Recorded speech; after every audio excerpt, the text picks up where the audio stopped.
All right, Tiffany, that was segment one was really good segment. We're back with On the Record with Tiffany and Kevin here on 9:30 a.m. The Answer, home of conservative talk radio, where we are giving it to you straight with no chaser. I love it. I love it. I love it. I love it. All right. So one of the things that I really wanted to focus on, and it just came to my attention, was I was talking to an individual, and they were giving me the business about being a black Republican, right? On and on and on and on. And one of the questions they asked me was a decent question, which was, how does it feel when you stand for black people, right, in the Republican Party, and as you also seek to build coalitions across lines? And so my comment on that was, sometimes it's difficult. Not a lot of times it's difficult, right? Because we don't carry the votes in the party. At the end of the day, the nuts and bolts of it is, can you get people elected? Can you get the votes, right? And so that's one of the frustrations I find, is that I know that we can get a lot of the things that we desire, right? If we build coalitions, but we also, in that process of building coalitions, we have to bring in large votes. So that's often a frustrating thing, right? And then also when you're working behind the scenes and you see how we present and we filter through on the media, we're oftentimes we are catering to the base where we can get the votes. That's just politics, flat and plain. So that's a frustrating thing. The second thing that I often find frustrating, just in general, is that I feel that black people in general are often aligned to people that they don't necessarily agree with. Right? But at the same time, we're waiting for people in the Republican Party to come over, when we actually have to come into the party as a takeover almost in a lot of areas. So when talking about that, what do you find frustrating, just as a black person in the Republican Party? Because we're not going to tell you it's all rainbows and puppy dog I'm tails, different right? from you, because I don't spend all my time on what's frustrating. I spend my time on looking at how I'm going to build what it is that I want. That's what I spend my time doing. You know that's how I spend my time. I don't spend my time going, Lord, I'm tired of this. I'm frustrated. She's trying to start a fight here on the radio. I don't know. I'm telling you're the one who brought it up. All right. I spend my time on what I can do to build coalitions. I know that it takes time, and I'm in it for the long haul. Nobody's going to work longer or harder than me. Okay. So I don't worry about what trifling thing is being done today, or how sad somebody feels about this or that, because I know two things. I'm far more committed to my mission, and I will get the outcome I'm seeking. Okay. Look at you. So I don't worry about that. I worry, my goal is to move swiftly and build my base. Okay. Because just like others have built one, we can build one as well. Yeah.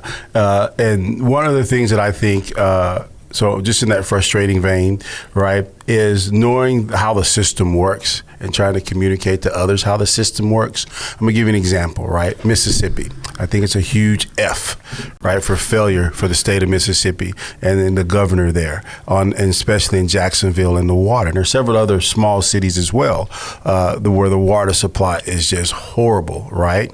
Same thing in Michigan as well. I worry about these water infrastructures. If you've got two cities that are like that, there are other cities that are on the brink of failure. But here's the deal. In Mississippi, right, it's not an immediate solution, but it's a solution to stir these politicians, right? I'm a Republican, but I think every single Mississippian, black Mississippian, white Mississippian, but if you're definitely black, you need to go and sign up for the Republican Party and go into the Republican governor primary and vote the current guy out. Right, so I don't care who they put up there, right? That current guy needs to be voted out because he gets a big F there as for failure. Also, I think there in Mississippi, right? This is solutions, right? I think the NAACP that's there, right? They should be held accountable as well, and they either rally up and posse up and get people to change over and vote out the current guy. And because a lot of frustration that I experienced with the Republican Party is also on the other side, the Democratic Party, where you have American descendants of formerly enslaved, where they don't feel that they're being heard, they don't feel that they're being represented, but at the same time they complain about, I couldn't see myself going over and voting for the other guy. Well, let's go back to organizations. Okay. When an organization says that their goal, and I'm not talking about the NAACP in particular, but I'm talking about organizations that are supposedly representing black people. When an organization says that they represent black folks and a black agenda, then it should be bipartisan. It shouldn't be Republican or Democrat. They should be representing the needs of the people. So, you know, when there's a massive infrastructure failure, before the failure occurs, there are many red flags. And people are engaging the political process because that's what we see there. People have been engaging, the leadership has been engaging the political process, but the level of nonsense that goes on in politics, you've got to have a strong advocacy group.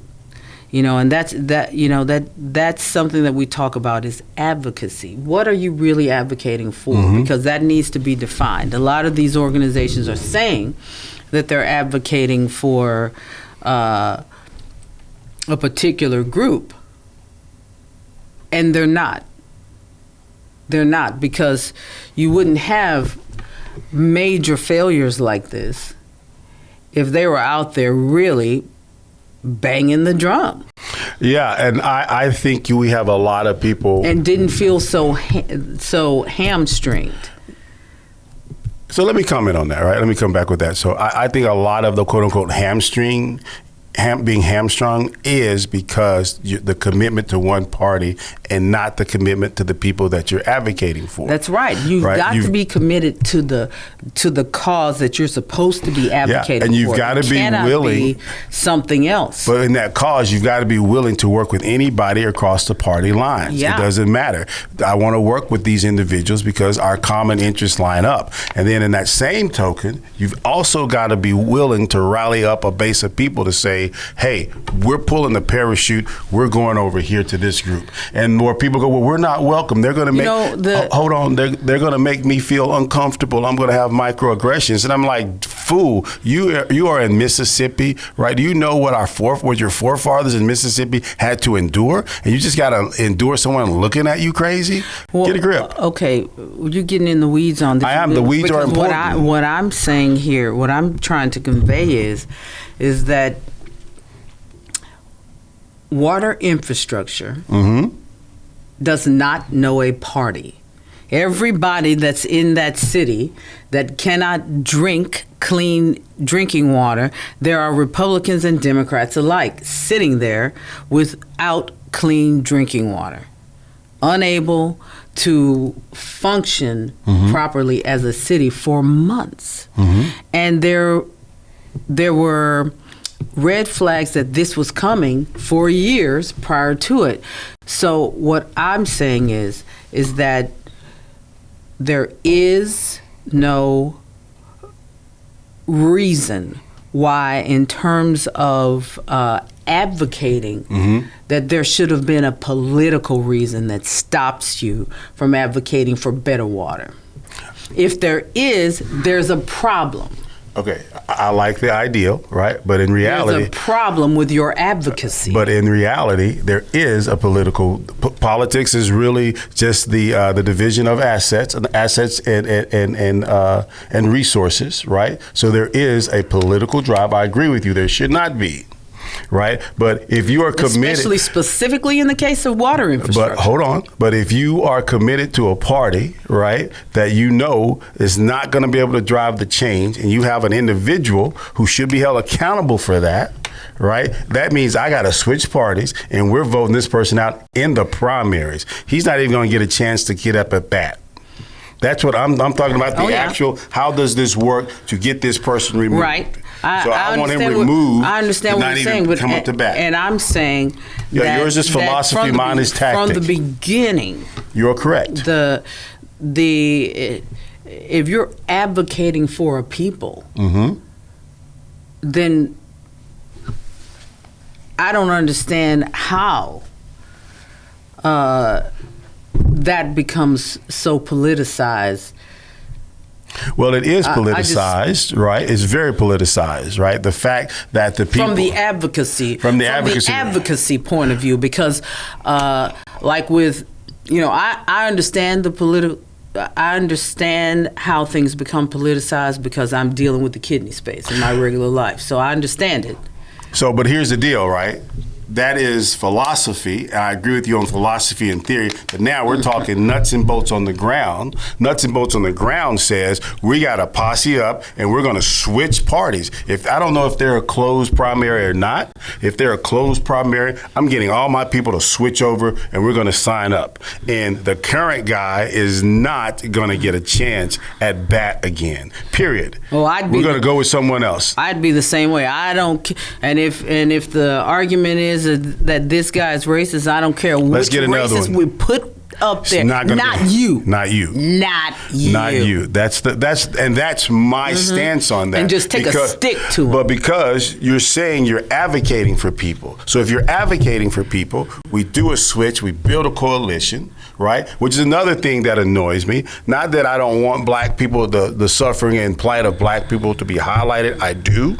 Right, but I also want to see who, if I'm building a coalition, I also want to see who are the other people that I have that we can build a team with to get this situation corrected. How are they suffering as well? So I want to see I know Jackson is a majority minority city, but there are white people who live in Jackson. There are white people who are having to drink water from a bottle like we are, right? I want to see those people on TV.